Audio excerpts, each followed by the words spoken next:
Sebelum Romi pulang, dia mendapat pesan yang membuatnya emosi dari Bu Rosa. Ada Gibran di rumah. Ayahmu meminta Gibran untuk menggantikan posisi ayahmu di perusahaan. Mama sangat kesal mendengarnya. Romi sepertinya kecewa dengan Gia yang mau menurut begitu saja dengan semua yang disuruh Pak Reza. Kenapa kamu jadi asisten Gibran? Karena dulunya aku asisten ayah dan sekarang Gibran yang menggantikan posisi ayah. Otomatis aku juga mau gak mau harus jadi asisten Gibran. Tapi ayah bilang untuk menghargai Mas Romi, aku yang jadi asisten Gibran selama 1 bulan saja. Setelah itu aku akan jadi asisten Mas Romi. Tapi kamu sama sekali tidak menghargai perasaanku. Aku yang seharusnya jadi direktur bukan anak nakal itu. Romi terlihat marah. Maafkan aku, Mas. Kamu tahu sendiri kan, aku tidak akan pernah bisa menolak perintah ayah. Romi tidak menanggapinya. Dia berjalan menuju kamar Pak Reza. Ternyata Bu Rosa yang buka pintu kamar. Romi, Pak Reza mendengar nama Romi segera keluar dari kamar dan meminta Romi untuk berbicara santai dengannya di ruang kerja.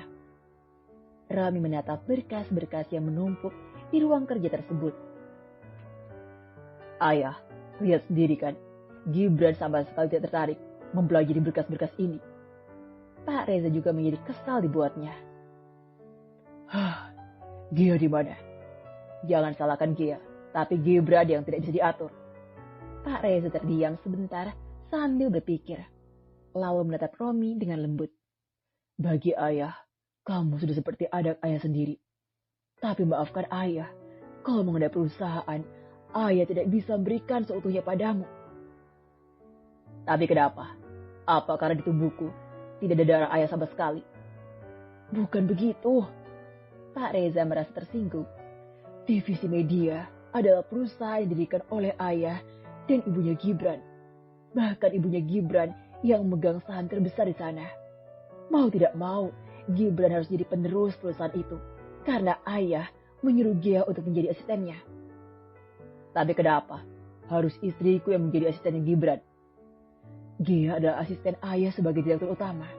Tentunya, dia juga harus menjadi asisten Gibran yang menggantikan posisi ayah.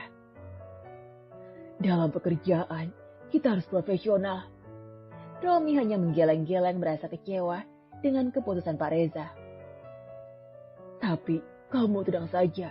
Begitu Reza bisa bekerja dengan benar, ayah akan menjadikan Gia sebagai asistenmu. Paling juga hanya sebulan. Ya, terserah ayah saja. Gia lebih nurut dengan ayah dibandingkan denganku. Lalu tatapan Pak Reza kini menjadi tajam pada anak tirinya itu. Lalu kenapa? Gia belum hamil juga. Padahal ayah sangat menginginkan cucu dari kalian. Romi jadi salah tingkah dibuatnya. Bagaimana bisa hamil?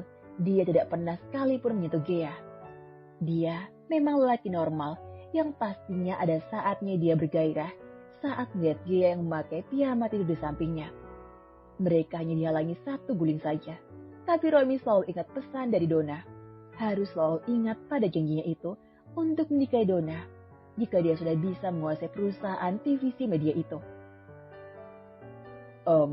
Mungkin belum saatnya ya. Ya, kapan-kapan kamu bawa istrimu ke dokter kandungan. Mungkin saja ada masalah pada rahimnya. Atau ada masalah yang serius yang tidak ketahui. Romi mengangguk patuh. Iya ya. Ayah juga sudah membicarakan hal ini pada Gia. Jangan lupa like, komen, vote, dan beri hadiah ya kawan.